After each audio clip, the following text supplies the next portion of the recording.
Straight ലൈനിലേക്ക് വീണ്ടും സ്വാഗതം. യഥാർത്ഥത്തിൽ ഒരു ഫോട്ടോഗ്രാഫിയുടെ മികവ് എവിടെയാണ് പ്രകടനം? ഇമോഷൻസ് ഉണ്ടാക്കുന്നതാണ്. രണ്ട് കാര്യങ്ങളാണ് ഇമ്പോർട്ടൻറ്റ്. സ്ക്രിപ്റ്റും ഡയറക്ടറും. അടുത്ത മരിച്ചിട്ട് 12 കൊല്ലത്തേക്ക് ഞാൻ മലയാളത്തിലേക്ക് വന്നു ചെയ്തില്ല. മലയാളം ചെയ്യാൻ തോന്നിയില്ല. ആ മരത്തിൽ എനിക്ക് എപ്പോഴും വിഷമമുള്ളതെന്ന് വെച്ചാൽ മമ്മൂട്ടിക്ക് സ്റ്റേറ്റ് അവാർഡ് പോലും കിട്ടിയില്ല. അസാധ്യ പെർഫോമൻസ് ആയിരുന്നു മമ്മൂട്ടിയുടെ. ജോൺ അബ്രഹാം പക്ഷേ ഒരു വലിയ പ്രതിഭാശാലിയായ ഡയറക്ടറായിരുന്നു, പക്ഷെ ഡിസിപ്ലിൻഡ് ആയിരുന്നു. ഡിസിപ്ലിൻ ആയിരുന്നില്ല. ആ എക്സ്പീരിയൻസ് എങ്ങനെ ഉണ്ടായിരുന്നു? അമേരിക്കയിലും ബ്രിട്ടനിലും ഒക്കെ പോയ അവർക്ക് അറ്റാച്ച്മെന്റ്സ് ഇല്ല, ഇമോഷൻസ് ഇല്ല, കാണാൻ ഭംഗിയുണ്ടാവും, റൂട്ട്സ് ഇല്ല. മധു അമ്പാട്ടിനൊക്കെ ശേഷം വന്ന തലമുറയിലെ ഏറ്റവും പ്രഗത്ഭനായ ഛായാഗ്രഹനാണ്. ഇപ്പം പിയർ ആന്റണിയോ പുരസ്കാരം കിട്ടി. എന്ത് പറയുന്നു? നല്ല സന്തോഷം. ജീവിതത്തിന് അർത്ഥമില്ലേ? ഇല്ലാന്നാണ് എൻ്റെ വിശ്വാസം.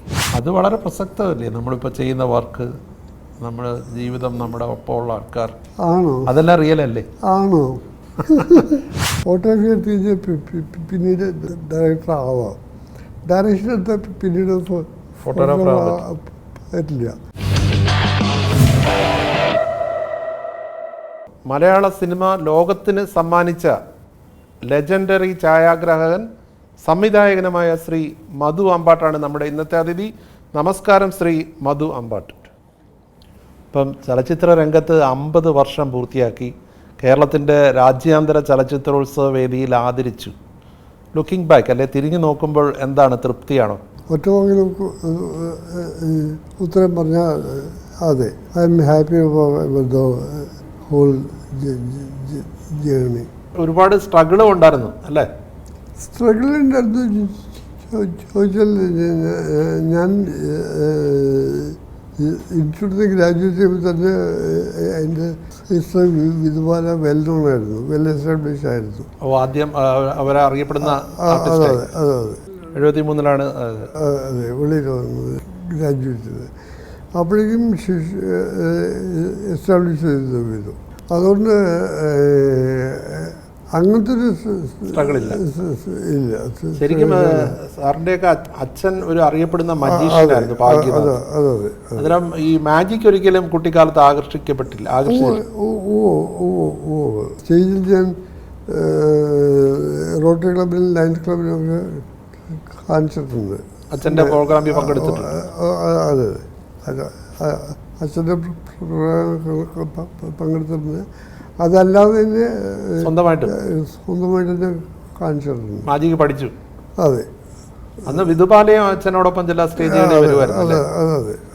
പക്ഷെ സിനിമയോടുള്ളൊരു താല്പര്യം തോന്നാൻ ഉള്ള കാരണം എന്താണ്? പ്രീഡിഗ്രി പഠിക്കുമ്പോഴാണ് തോന്നിയത് എനിക്ക് സിനിമയോടുള്ള ഇൻട്രസ്റ്റ്. ഇൻസ്റ്റിറ്റ്യൂട്ടിലും അതേ സമയത്ത് ഇൻട്രസ്റ്റഡായി. അപ്പോൾ ഇൻസ്റ്റിറ്റ്യൂട്ടിൽ ചേരാൻ തീരുമാനിച്ചു. ഇൻസ്റ്റിറ്റ്യൂട്ടിൽ പോകാൻ തീരുമാനിച്ചു. അതിന് വേണ്ടി വായിച്ചു തുടങ്ങി, സിനിമ പിന്നെ വായിച്ചു തുടങ്ങി. ഗ്രാജുവേഷൻ അതിനുടനെ IITക്കും അപ്ലൈ ചെയ്തു, ഇൻസ്റ്റിറ്റ്യൂട്ടിനും അപ്ലൈ ചെയ്തു. IITക്ക് ഓൾ ഇന്ത്യ എക്സാമിനേഷന് 23ാമത്തെ റാങ്കായിരുന്നു. അത് ശരി. അതെ, ഹൈ റാങ്ക് ആയിരുന്നു ആക്ച്വലി. 23 റാങ്ക്. അതെ. പക്ഷേ ഞാൻ ഇൻസ്റ്റിറ്റ്യൂട്ടിലേക്ക് പോകാൻ തീരുമാനിച്ചു. വീട്ടിൽ എതിർപ്പില്ലായിരുന്നു? ഇല്ല. അമ്മ എന്നോട് ഒറ്റ കാര്യം പറഞ്ഞു, ഏത് ഫീൽഡെടുത്താലും ഒന്നാമതാവണം. അങ്ങനെ പറഞ്ഞു? അതെ, ഒന്നാമനാവണം. അത് ആ വാക്ക് പാലിച്ചു. അതെ. ഷാജിയൻ കരുൺ ജൂനിയർ ആയിരുന്നു അല്ലേ? ജൂനിയർ ആയിരുന്നു, 1 ഇയർ ജൂനിയർ. മറ്റേ രാമചന്ദ്ര ബാബു ഒക്കെ സീനിയർ ആയിരുന്നു. പഠിച്ചിറങ്ങിയ ശേഷം ഷാജിയൻ കരുണും ഒത്ത് സിനിമകൾ ഞാവൽപ്പഴങ്ങൾ, മനുഷ്യൻ, ലഹരി, 3 മനുഷ്യന് ലഹരിയും ഡോക്യുമെന്ററി ആണോ? അതോ അല്ല ഫീച്ചർ ഫിലിം? ഫീച്ചർ. അത് മധു ഷാജി കൂട്ടുകെട്ട. അതെ. അത് ഷാജി എന്നുള്ള പേരായിരുന്നു. ആ ആ അത് കഴിഞ്ഞിട്ട് ഷാജി കല്യാണം കഴിച്ചു. അപ്പോൾ ഇൻകം ഇല്ലല്ലോ, ഇപ്പം അടങ്ങളുണ്ടായിട്ട് കാര്യമില്ലല്ലോ.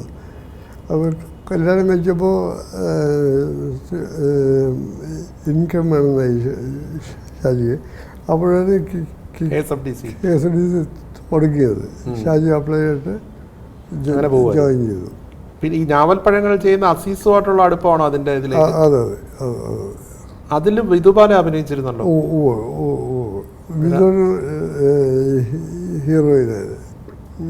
ഹീറോയിനായിരുന്നു. അതായത് സഹോദരിയെ തന്നെ ക്യാമറയിലൂടെ ആദ്യത്തെ കഥാചിത്രത്തിൽ ഷൂട്ട് ചെയ്യാൻ പറ്റി അല്ലേ?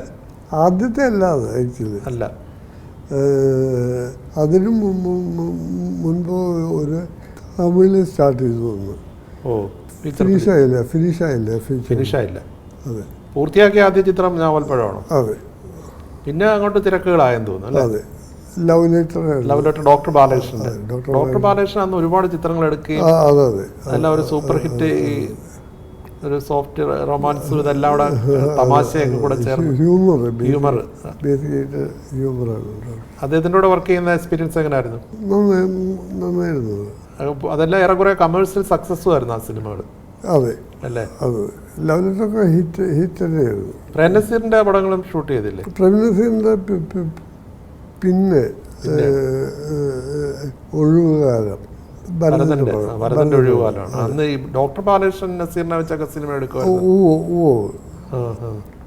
ചന്ദനച്ചോല ഞാനത് ചെയ്യേണ്ടിയിരുന്നത്. എന്തോ സംഘാരം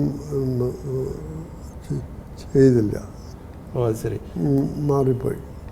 ശരിക്കും ഈ ഒരു സമാന്തര അല്ലെങ്കിൽ ആർട്ട് ഓറിയന്റഡ് ചിത്രങ്ങളിലേക്കും ഇപ്പം മധു അമ്പാട്ട് എന്നുള്ള പേര് കേൾക്കുമ്പോൾ അന്ന് അവസാനം ഇന്ത്യൻ സിനിമയിലെ ക്യാമറയുടെ ഒരു അവസാന വാക്ക് പോലെയായിരുന്നു ആ കാലത്ത്. അത് ആ ഒരു കൊമേഴ്സ്യൽ അല്ലെങ്കിൽ ആർട്ട് ഓറിയന്റഡ് ചിത്രങ്ങൾ അങ്ങനെ അതിൽ മുൻതൂക്കം മറ്റേതിന് കൊടുത്തോ? കലാമേഖല ഇല്ല. എൻ്റെ സംബന്ധിച്ചിടത്തോളം ഇപ്പോഴും രണ്ട് കാര്യങ്ങളാണ് ഇമ്പോർട്ടൻ്റ്. സ്ക്രിപ്റ്റും ഡയറക്ടറും. അത് ഡയറക്ടർ നോക്കും. അതെ, കമേഴ്ഷ്യലായാലും വിരോധമില്ല, നോൺ കമേഴ്ഷ്യൽ ആയാലും വിരോധമില്ല.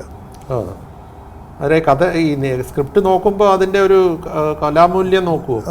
അതെ, കലാമൂല്യം പറഞ്ഞാൽ എനിക്ക് കോൺട്രിബ്യൂഷൻ നമുക്ക് എന്തെങ്കിലും സംഭാവന ചെയ്യാനുണ്ടായിരിക്കും. അതെ, അങ്ങനെയുള്ള അത് ഇമ്പോർട്ടൻ്റ് ആയിരിക്കും. ഷൂട്ടിംഗ് സമയത്ത് ഊണില്ല, ഉറക്കമില്ല, ഫാമിലി ലൈഫില്ല. അപ്പോൾ അത്രയും സാക്രിഫൈസ് ചെയ്യുന്ന സമയത്ത് ഓരോന്ന് തിരിച്ച് റൂമിലെത്തുമ്പോൾ അന്നത്തെ ദിവസം വെറുതെ പോയി എന്നുള്ള ഇത് ഉണ്ടാവാൻ പാടില്ല. വെറുത്താനുള്ള ഫീലിംഗ് വരണം. അതാണ് എനിക്ക് ഇമ്പോർട്ടൻ്റ്. വിശ്രമമില്ലാതായിരുന്നു അന്ന് അല്ലേ? അതെ. ഇപ്പോഴും അതെ. 24 6 മൂവീസ് ഞാൻ കംപ്ലീറ്റ് ചെയ്തു. 6 മൂവി ക്യാമറ ചെയ്തു. മലയാളം ഉണ്ടോ അതിൽ? മലയാളമുണ്ട്. പിൻവാതിൽ, മലവാഴി, ചെല്ലാൻ, 3 ആസാമീസ് ഒന്ന്, തെലുങ്ക് ഒന്ന്. തെലുങ്ക് ചിത്രങ്ങൾ നേരത്തെ വളരെ വർക്ക് ചെയ്തു. തമിഴുണ്ട്. അതെ, അന്നേരം ഭാഷകൾ ഒരു ഭേദമില്ലാതാണ് അല്ലേ? ഇത് ഇപ്പോൾ ഈ ക്യാമറയിലേക്ക് വന്നിട്ട് വളരെ തിരക്കേറുന്ന സമയം വരുന്നുണ്ടല്ലോ. അന്നേരം ഈ ഹിന്ദിയിലും ഒക്കെ വർക്ക് ചെയ്തിട്ടുണ്ട്. ഒരു കൂട്ടുകെട്ട് ഇപ്പം മലയാളത്തിൽ നോക്കുകയാണെങ്കിൽ ഭരതൻ, മധു അമ്പാട്ട് കൂട്ടുകെട്ടെന്ന് പറഞ്ഞാൽ ഒരുപാട് സിനിമകൾ ചെയ്തു. എനിക്ക് തോന്നുന്നു 8 സിനിമകൾ അധികം ചെയ്യുന്നത്. 9 സിനിമ ചെയ്തു. പിന്നെ ലെനിൻ രാജേന്ദ്രനോടൊപ്പം വർക്ക് ചെയ്തു. അതുപോലെ തന്നെ ഈ ജോൺ അബ്രഹാം ഇൻസ്റ്റിറ്റ്യൂട്ടിൽ എങ്ങനെ ഒരുമിച്ചാണോ അതോ സീനിയറാണോ? സീനിയർ. അദ്ദേഹത്തിന്റെ ചെറിയാച്ചന്റെ ക്രൂരകൃത്യങ്ങൾ എന്നുള്ള സിനിമ ചെയ്തില്ലേ? അതില് അടൂർ ബാസി ആയിരുന്നു അതിലെ നായകൻ. അന്ന് വളരെ ചർച്ചയായ ഒരു സംഭവമായിരുന്നു അടൂർവാസിയെ തെങ്ങിന്റെ പുറത്ത് കയറ്റി ഇരുത്തിയിട്ട് ജോൺ എബ്രഹാം സ്ഥലം വിട്ടെന്ന്. അതെ. അതെന്തായിരുന്നു അതിന്റെ ആ ഒരു ഓർമ്മ എന്താണ് അതിന്റെ? അടൂർവാസിയെ വിഷമിച്ച് കയറ്റിയിരുത്തുന്നു നോക്കുമ്പോൾ ജോണില്ല. ജോൺ ഡ്രിങ്ക് ചെയ്യാൻ പോയി. ശരി, അദ്ദേഹം തെങ്ങിലിരിക്കുകയാണ്. അതെ, തെങ്ങി കൊണ്ടുപോയി ഇരിക്കുക. പിന്നീട് വന്ന പുള്ളി. അതെ, അങ്ങനെയുള്ള രസകരമായ അനുഭവങ്ങളുണ്ടല്ലേ. ജോൺ എബ്രഹാം പക്ഷെ ഒരു വലിയ പ്രതിഭാശാലിയായ ഡയറക്ടറായിരുന്നു. പക്ഷെ ഡിസിപ്ലിൻഡ് ആയിരുന്നു. ഡിസിപ്ലിൻ ആയിരുന്നില്ല. അത് അദ്ദേഹത്തിന്റെ പ്രതിഭയെ ഒരു പരിധി വരെ ബാധിച്ചല്ലേ. നല്ലപോലെ ബാധിച്ചു. ഭരതനുമായിട്ടുള്ള കൂട്ടുകെട്ട് എങ്ങനെയാണ് തുടങ്ങുന്നത്? ഭരതൻ ഞാൻ ഈണം വർക്ക് ചെയ്യാനിരിക്കുമ്പോഴാണ് സന്ധ്യമയ നേരം വസന്തായിരുന്നു ചെയ്യേണ്ടത്. വസന്തിന് ഹാഫിനെ വിട്ടുപോകേണ്ട ഒരു സന്ധ്യമയങ്ങുന്ന നേരത്തിൽ. അപ്പോൾ എന്നെ വിളിച്ച് ചോദിച്ചു വരാൻ പറ്റുമോ. ഞാൻ പോയിട്ട് മേജർ പോർഷൻ ബാക്കിയുണ്ടായിരുന്നു. അങ്ങനെയാണ് തുടങ്ങിയത്. അതിനു മുമ്പ് ഞാൽപ്പഴത്തിൻ്റെ പോസ്റ്റേഴ്സൊക്കെ അടുത്തിട്ടാണ്. അതെ, ഭരതനെ അപ്പൂപ്പൽക്ക് അറിയാം. പിന്നീടുള്ള ഭരതനെടുത്ത ചിത്രങ്ങളെല്ലാം സാർ തന്നെ ചെയ്തു. എല്ലാം ഞാനല്ല, എന്നാലും പ്രധാനപ്പെട്ട. അതെ, അമരം. അതെ, വൈശാലി. അമരം. അമരത്തിൽ മമ്മൂട്ടിയായിരുന്നു നായകൻ. അതെ, അതെ. അതിന്റെ എങ്ങനെയായിരുന്നു അതിന്റെ ഒരു എക്സ്പീരിയൻസ്? അമരം ഫാസ്റ്റായിട്ട് ഫിനിഷ് ചെയ്തു. 18 ദിവസമായിരുന്നു. 18 ദിവസം. മമ്മൂട്ടി എന്നുള്ള നടനെ അത് ക്യാമറയിലൂടെ കാണുമ്പോൾ എങ്ങനെയാണ്? അമരത്തിൽ എനിക്ക് ഇപ്പോഴും വിഷമമുള്ളതെന്ന് വെച്ചാൽ മമ്മൂട്ടിക്ക് സ്റ്റേറ്റ് അവാർഡ് പോലും കിട്ടിയില്ല. അസാധ്യ പെർഫോമൻസ് ആയിരുന്നു മമ്മൂട്ടിയുടെ. മനസ്സിലാട്ടുന്ന പെർഫോമൻസ് ആയിരുന്നു. സ്റ്റേറ്റ് അവാർഡ് പോലും. ഇപ്പോൾ ഭരതൻ്റെ കുറിച്ച് പറയുമ്പോൾ ഭരതൻ്റെ ഇപ്പോൾ MTയോടൊപ്പം വർക്ക് ചെയ്യുമ്പോഴും MT സാധാരണ MTയുടെ തിരക്കഥയാണെങ്കിൽ MTയുടെ പേരാണല്ലോ ആദ്യം ചർച്ച ചെയ്യപ്പെടുന്നത്. പക്ഷേ ഭരതൻ്റെ സിനിമകളാണെങ്കിൽ അത് ഭരതൻ സിനിമകൾ തന്നെ അറിയപ്പെടും. അത് അദ്ദേഹത്തോടൊപ്പം ഉള്ള ഒരു വർക്കിലുള്ള ഭരതനെ എങ്ങനെയാണ് അത് നോക്കി കാണുന്നത്? അസാധ്യ അണ്ടർസ്റ്റാൻഡിങ് ആയിരുന്നു ഞങ്ങൾ. അണ്ടർസ്റ്റാൻഡിങ് മാത്രമല്ല, പേഴ്സണലി ഞങ്ങൾ അറ്റാച്ച് ആയിരുന്നു വളരെ. നിങ്ങൾ തമ്മിലൊരു കെമിസ്ട്രി ഉണ്ടായിരുന്നു. അതെ. അടുത്ത മരിച്ചിട്ട് 12 കൊല്ലത്തേക്ക് ഞാൻ മലയാളത്തിലേക്ക് ചെയ്തില്ല. മലയാളം ചെയ്യാൻ തോന്നിയില്ല. അത്രയും അടുത്തൊരു ബന്ധമായിരുന്നു. ഈ വൈശാലി MTയുടെ സ്ക്രിപ്റ്റ് ആണല്ലോ. അതെ. MT ആയിട്ടുള്ള അടുപ്പം എങ്ങനെയാണ്? നല്ല അടുപ്പമാണ്. വാസോട്ടിനെ ഇഷ്ടമാണ്, ഭയങ്കര ഇഷ്ടമാണ്. വാസോട്ടിൻ്റെ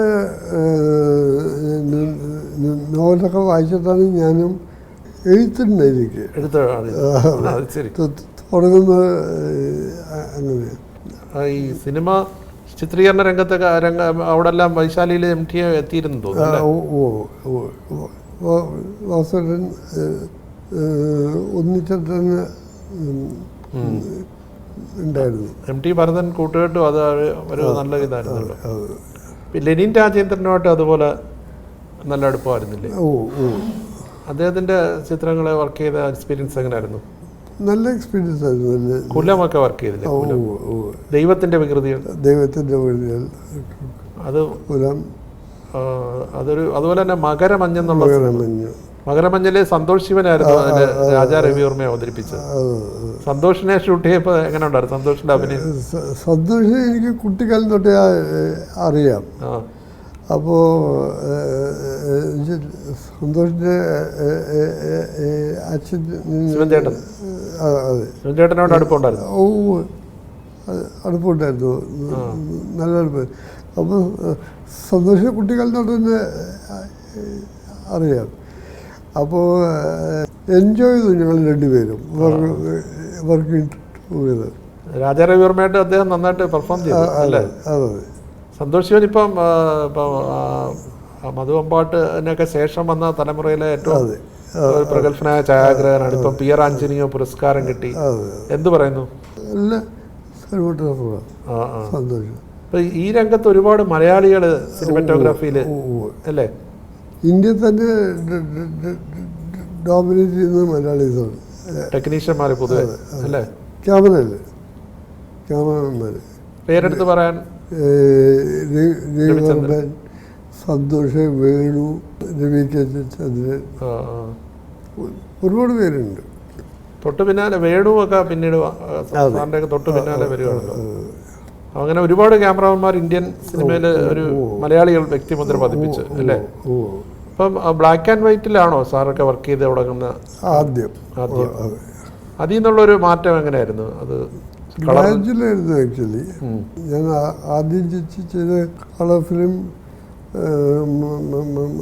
മലയാളത്തിലല്ല, അയ്യരായിരുന്നു. ആദിശങ്കരാചാര്യം ചെയ്തിട്ടുണ്ടോ? അതിന് നാളകേന്ദ്രം മാടുവേണ്ടു എന്നുള്ളതാണ് ആദ്യത്തെ. ജീവിയാരുടെ തന്നെ ചിത്രത്തിലല്ലേ നാഷണൽ അവാർഡ് ആദിശങ്കര. ഈ ശരിക്കും ഈ കളർ ഫോട്ടോഗ്രാഫി വന്ന സമയത്ത് ഈ അസ്തമന സൂര്യനെ അല്ലെങ്കിൽ കടലിനെ കാണിക്കുന്ന ആ ഒരു സന്ധ്യയൊക്കെ കാണിക്കുന്നതാണ് മികച്ച ഫോട്ടോഗ്രാഫി എന്നൊരു തെറ്റിദ്ധാരണ ഉണ്ടായിരുന്നു. ശരിക്കും യഥാർത്ഥത്തിൽ ഒരു ഫോട്ടോഗ്രാഫിയുടെ മികവ് എവിടെയാണ് പ്രകടനം? ഇമോഷൻസ് ഉണ്ടാക്കുന്നത്. ഇമോഷൻസ് ഉണ്ടാക്കുന്നത്. റിയലിസ്റ്റിക് മെന്റൽ ലാൻഡ്സ്കേപ്പാണ് ഇമ്പോർട്ടൻറ്റ്. മെന്റൽ ലാൻഡ്സ്കേപ്പ് പറഞ്ഞാൽ അടുത്ത നമ്മൾ കാണുന്നത് ഒരാൾ ഫ്രണ്ട്സിൻ്റെ കൂടെ നിന്ന് ചിരിക്കുകയും but internally he may be അറിയായിരിക്കും. അതെങ്ങനെ നമ്മൾ കൺവേ ചെയ്യുന്നതാണ്. അതായത് ആ കഥാപാത്രങ്ങളുടെ വൈകാരിക സംഘർഷങ്ങളും എല്ലാം ചിത്രീകരിക്കുന്നതിലാണ് ഒരു ഛായാഗ്രഹണ വൈദഗ്ധ്യം. ആ രീതിയിലേക്ക് പിന്നീട് പിൽക്കാലത്താണ് മറ്റേത് ഇങ്ങനെയുള്ള ദൃശ്യങ്ങളും അതാണ് ഏറ്റവും നല്ല ഫോട്ടോഗ്രാഫി എന്നൊരു ധാരണ ഉണ്ടായിരുന്നു. ഇപ്പോഴും അങ്ങനെ പറയാറുണ്ട് ചില സ്റ്റിൽ ഫോട്ടോഗ്രാഫ്സ് പോലും. ശരിക്കും ഇമോഷൻസ് അത് റിഫ്ലക്ട് ചെയ്യിക്കാൻ കഴിയണം അല്ലേ? അത് ഒരു സിനിമയുടെ അതൊരു ഡയറക്ടറുടെ ഒരു അതുപോലുള്ള സ്ക്രിപ്റ്റും അങ്ങനെ ഒരു ചാലഞ്ചിങ് ആണെങ്കിലല്ലേ അത്തരം അല്ലേ? അത്രേ ഉള്ളൂ. ഡയറക്ടറുടെ മനസ്സിലാണ് നമ്മൾ ശ്രമിക്കുന്നത്, പുറത്തു കൊണ്ടുവരാൻ ശ്രമിക്കുന്നത്. What is his approach, what is he want മനസ്സിലാക്കുന്നത്. അന്ന് ഈ ടെക്നോളജിയിൽ ഒരുപാട് ചേഞ്ചുകൾ ഇങ്ങനെ കാലം തൊട്ട് ഇപ്പം ഡിജിറ്റൽ ഇതിലേക്ക് വരെ വന്നു. അന്നേരം അതിനനുസരിച്ച് അപ്ഡേറ്റഡ് ആയിരുന്നു അല്ലേ? ഞാൻ മനസ്സിലാക്കിയെടുത്തോളം സാറിന് ഇടയ്ക്ക് വെളിയിൽ നിന്നൊക്കെ ഇപ്പം അമേരിക്കയിലും ഒക്കെ പോയി ബ്രിട്ടനിലും ഒക്കെ പോയി വർക്ക് ചെയ്തില്ലേ? അത് നമ്മുടെ ഇവിടെ ചെയ്ത ചിത്രങ്ങളുടെ ഒരു അത് കണ്ടിട്ടുള്ള ഒരു ഇൻവിറ്റേഷൻ ആയിരുന്നു. ആ എക്സ്പീരിയൻസ് എങ്ങനെ ഉണ്ടായിരുന്നു അമേരിക്കയിലും ബ്രിട്ടനിലും ഒക്കെ പോയ? ടെക്നോളജിക്കലി അഡ്വാൻസ് ആണ്, പക്ഷെ അവർക്ക് അറ്റാച്ച്മെൻറ്റ്സ് ഇല്ല, ഇമോഷൻസ് ഇല്ല. ബോൺസായി മാതിരിയാണ്. കാണാൻ ഭംഗി ഉണ്ടാവും, പക്ഷെ ബ്രാഞ്ചസ് കട്ടിയിട്ട് റൂട്ട്സ് കട്ടിയിട്ട് ബോൺസായി ഉണ്ടാക്കിയത് കാണാൻ ഭംഗി ഉണ്ടാവും, റൂട്ട്സ് ഇല്ല. അതുപോലെ പക്ഷെ വളരെ ടൈമിംഗ് ഒക്കെ പ്ലാൻഡ് ആയിരിക്കും അല്ലേ? അതെ അതെ ഇവിടുത്തെ കണക്കല്ല. Scheduling important. പിന്നീട് സ്പീൽബർഗിന്റെ കൂടെ അവരും ഒരു അന്വേഷണം നടത്തിയെന്ന് കേട്ടിട്ടുണ്ട്. അതെന്തുവായിരുന്നു ആ സാഹചര്യം? ഇതായില്ല, അത്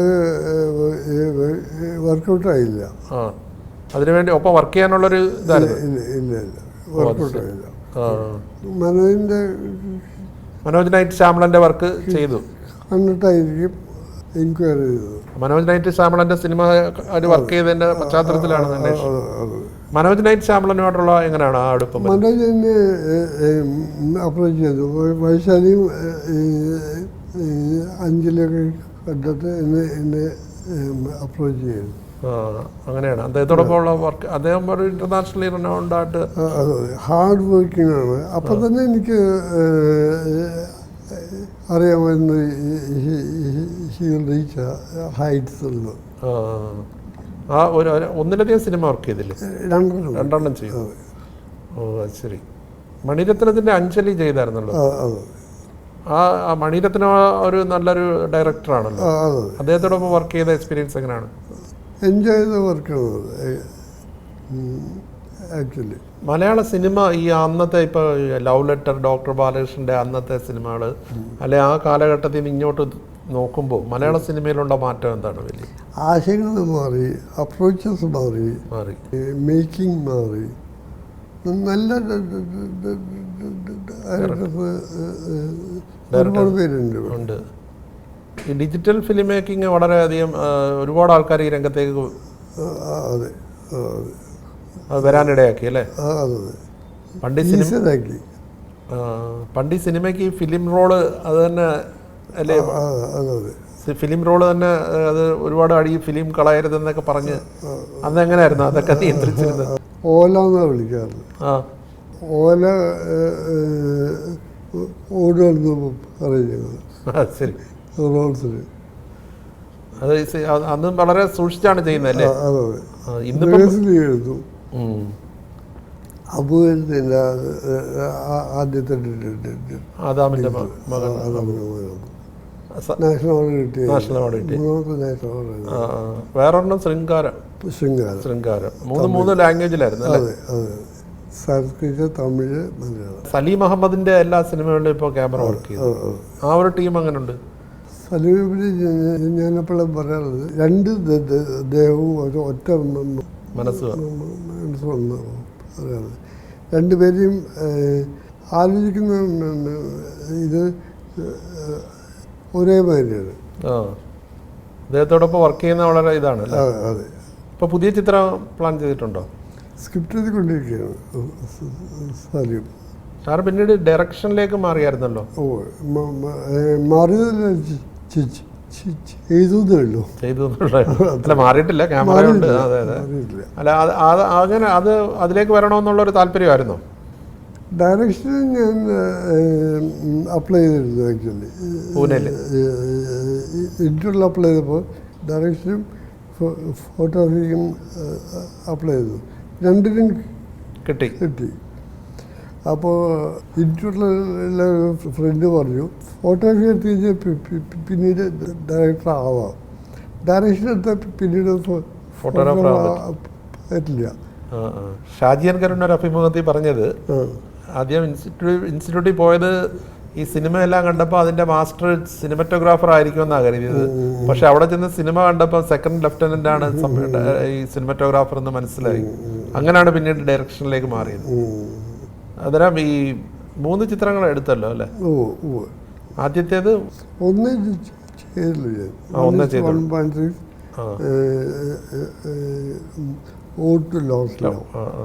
രണ്ടു മൂന്നും സ്ക്രിപ്റ്റ് ഫിനിഷ് ചെയ്ത് വെച്ചിട്ടുണ്ട്. ഒരു സിനിമയെ സംവിധാനം ചെയ്ത് പൂർത്തിയാക്കി. അത് പക്ഷേ റിലീസ് ചെയ്തായിരുന്നു. NFDCയുടെ പ്രോജക്റ്റാണ്. ഓ, അത് ശരി. NFDCയുടെ പടങ്ങളൊക്കെ രഹസ്യങ്ങളാണ്, ആരും കാണാൻ പറ്റില്ല, നിർബന്ധം അവർക്ക്. സീക്രട്സാണ്, നാഷണൽ സീക്രട്സാണ്. ഫിലിം മേക്കിംഗ് ഇപ്പം നമ്മൾ നേരത്തെ സംസാരിച്ച പോലെ ഡിജിറ്റൽ ഇത് വന്നപ്പോൾ കുറേ കൂടെ ഈസി ആയെങ്കിലും ഈ ടെക്നോളജി ഇപ്പോൾ ക്യാമറ വർക്ക് അല്ലെങ്കിൽ അത് എളുപ്പമായോ? ക്യാമറ സ്മോളറായി, ഹാൻഡ് ആൻഡ് ഈസിയറായി. ടെക്നോളജി കംപ്ലീറ്റ് മാറുകയല്ലേ. ഹാൻഡ് ചെയ്യാൻ എളുപ്പമായി അല്ലേ? ഈസിയായി. പണ്ട് അങ്ങനെയാണ് ഇതെല്ലാം ചുമന്നുകൊണ്ട് പോകണം, അങ്ങനെയൊക്കെയുള്ള ഒരുപാട് ആദ്യകാലത്ത് അല്ലേ? LED ലൈറ്റ്സ്,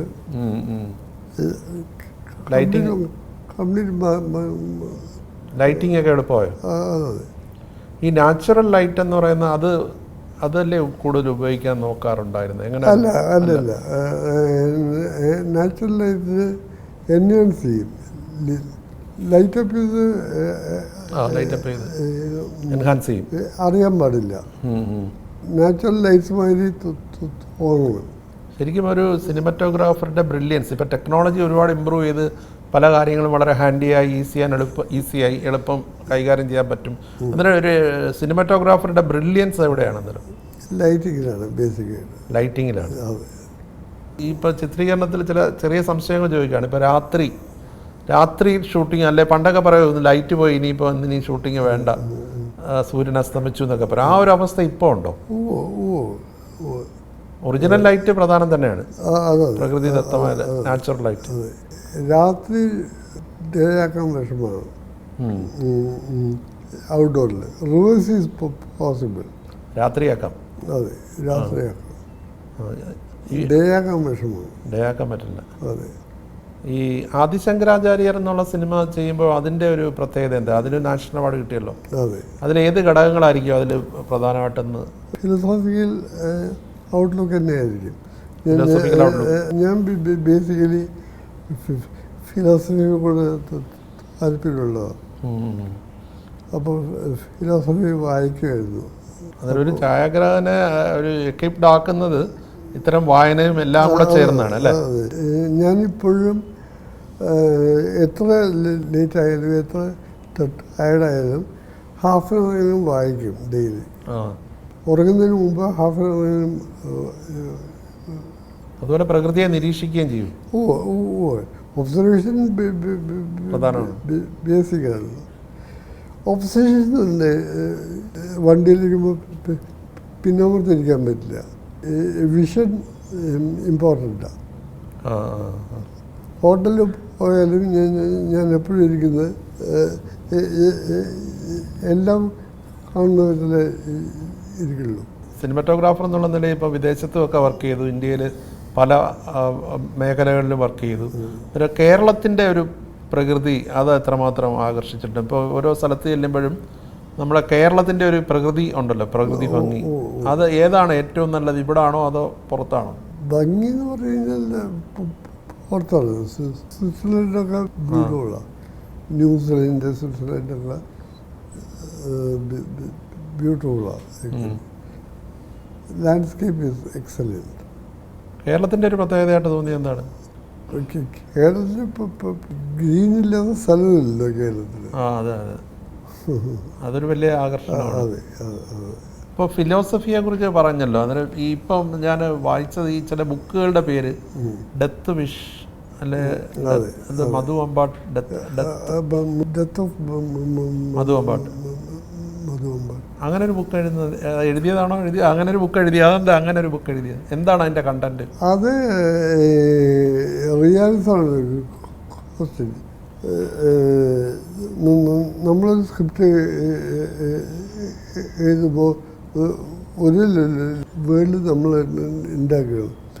ആ വേൾഡിൽ ജീവിക്കുകയാണ്. അപ്പോൾ അതാണ് ഇതാണ് റിയൽ എന്നത് ബേസ്.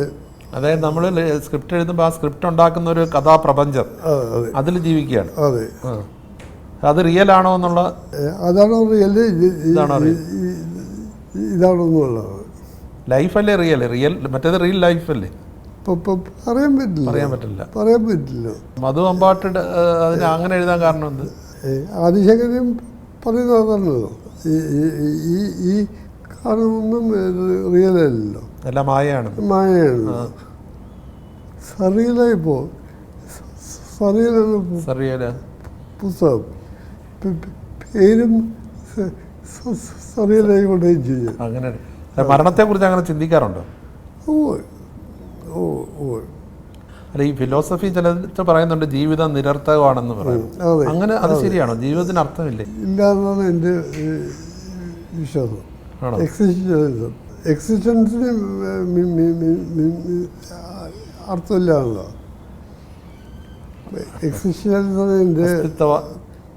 ചിന്താഗതി. അതെ. ശരിക്കും നമ്മൾ ജീവിച്ചിരിക്കുമ്പോൾ ആ ഒരു ജീവിക്കുന്ന കാലം അത് വളരെ പ്രസക്തമല്ലേ? നമ്മളിപ്പോൾ ചെയ്യുന്ന വർക്ക്, നമ്മുടെ ജീവിതം, നമ്മുടെ ഒപ്പമുള്ള ആൾക്കാർ, ആണോ? അതെല്ലാം റിയൽ അല്ലേ? ആണോ? അല്ല, അതിൻ്റെ ഞാൻ ആരെന്നുള്ള അന്വേഷണമാണ്. ഇതിപ്പോ ജൂലിയസ് സീസർ മനസ്സിലായിട്ട് എന്താണെന്ന് അറിയോ? നമുക്ക് ഇമോഷൻസ് അറിയോ? ഇപ്പം നമ്മൾ ജീവിക്കുന്നത് ഇമോഷൻസിലാണ് ജീവിക്കുന്നത്. റിയാലിറ്റിയെക്കാളും കൂടുതൽ ഇമോഷൻസ് ആണ് നമുക്ക്. ഈ ഇമോഷൻസിൻ്റെ വാല്യൂ 100 കൊല്ലം കഴിഞ്ഞാൽ അറിയോ ആർക്കെങ്കിലും?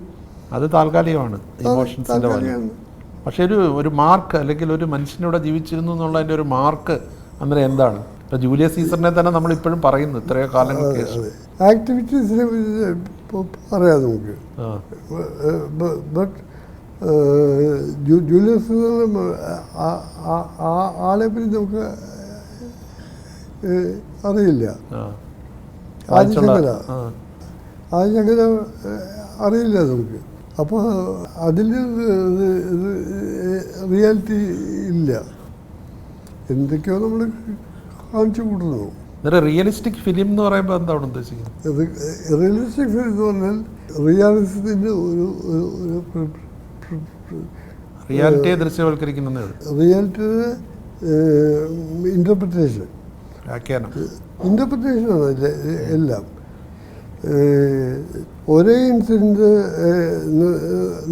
4 പേര് സംസാരിക്കുകയും ചെയ്ത് ഒറ്റ സംഭവമായിരിക്കും. 4 പേരും പറയുന്നത് ഡിഫറെൻ്റ് ആയിരിക്കും. റിയാലിറ്റി എന്താ? അതെപ്പോഴും ഒരു ആശയക്കുഴപ്പമാണ്, കൺഫ്യൂഷനാണ്. അതെ. മുറാക്കാമി വേണ്ട റൈറ്റുണ്ട്, ജപ്പാനീസ് റൈറ്റ്.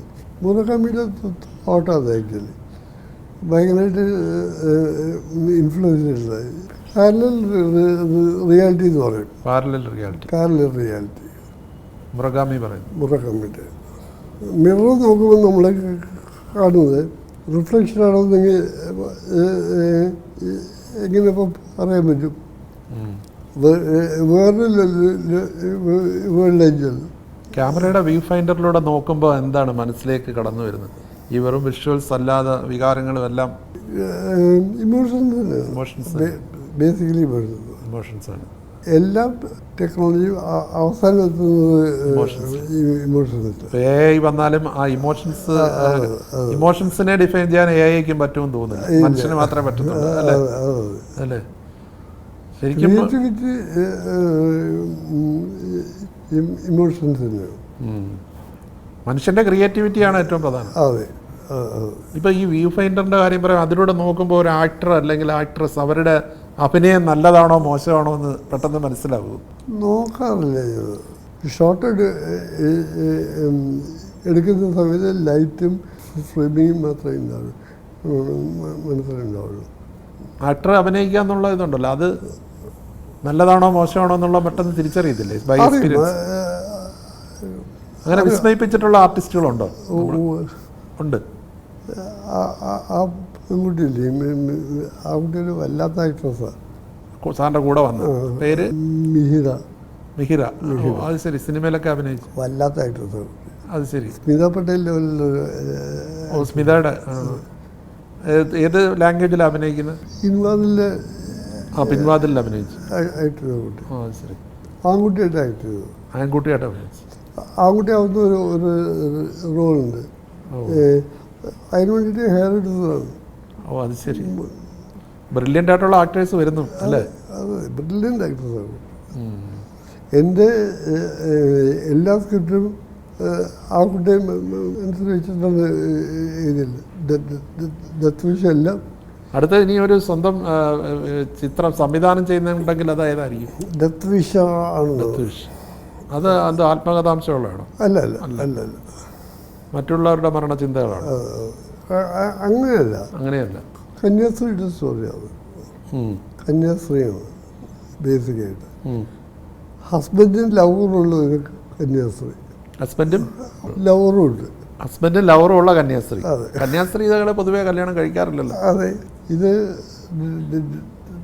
ഡിഫറൻ്റാണ്. 3 പേർ, കന്യാസ്ത്രീ, ഹസ്ബൻഡും ലവറും. ശരി. പ്രായങ്ങളാണ്.